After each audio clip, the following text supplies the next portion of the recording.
and we're going to be talking about ranch profitability today. So, when we look at ranch profitability, how can those producers out there plan for a profit and be proactive instead of reactive with their finances? Yeah, so we look at planning for profit uniquely or a little different, but we ask them to set a goal. And that goal can be anything from a certain amount of money they want to make in a year or a certain percentage of return that they want. And we set that goal, then we'll manage our expenses to reach that goal. And when we're looking at planning for a profit, what other factors go into creating that plan so that producers stay on track? Because anyone can set a goal, but if you don't have some sort of an action plan or way to check yourself and make sure you're going in the right direction, it doesn't really mean anything. Yeah, once we have our profitability goal and we're reasonable about it, we don't want to set a goal that we can't attain. We'll use a profit and loss budget and a cash flow budget to help us reach that goal. The biggest thing about it is we want to make sure that it's reasonable. We don't want to set a goal that we can't attain. So even if you set a percentage, we set a percentage that's obtainable. So when you're working with producers who are making these changes, once they've gone through the process and have dove into those finances and made a plan and set those reasonable goals and kind of get on the other side of it where they are more profitable or working towards that, what are some of the changes you see in their demeanor or how they act as operators? Just what are some of those maybe secondary positive benefits outside of just being profitable? Now, hopefully we see excitement. I mean, we see a lot of producers that think they're profitable that they're not.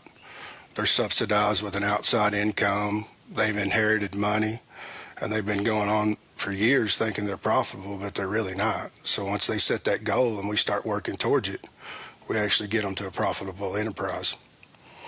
So I think that's a good place to transition. You said there's a lot of producers who think they're profitable, but they're not. What is causing that gap, or what is stealing away from that profit that they're not recognizing? A lot of it's inherited wealth. We have two buckets of cost or expenses: overhead cost and direct cost. The overhead cost seems to be the big bucket.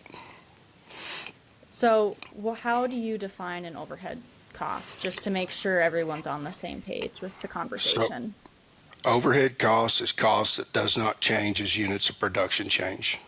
That'd be your land, your labor, machinery and equipment. All that fall into overhead costs, but they do not change as unit as production changes. So then what is the accounting mistake that ranchers make with overhead costs? We're probably not capturing all of them. We see one cost that surprises me, but like on older equipment, we don't capture the true maintenance cost on them.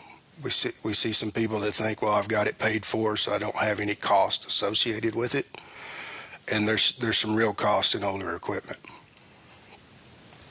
Is there anything else that outside of older equipment that you want to bring light to? There's some opportunity costs that people don't capture. Unpaid labor. We hear a lot of people working for free. I mean, I don't want you to work on your ranch for free. I don't want you to be in the industry for free, but we call it unpaid labor. That's not very common for people to capture. They think their labor's free.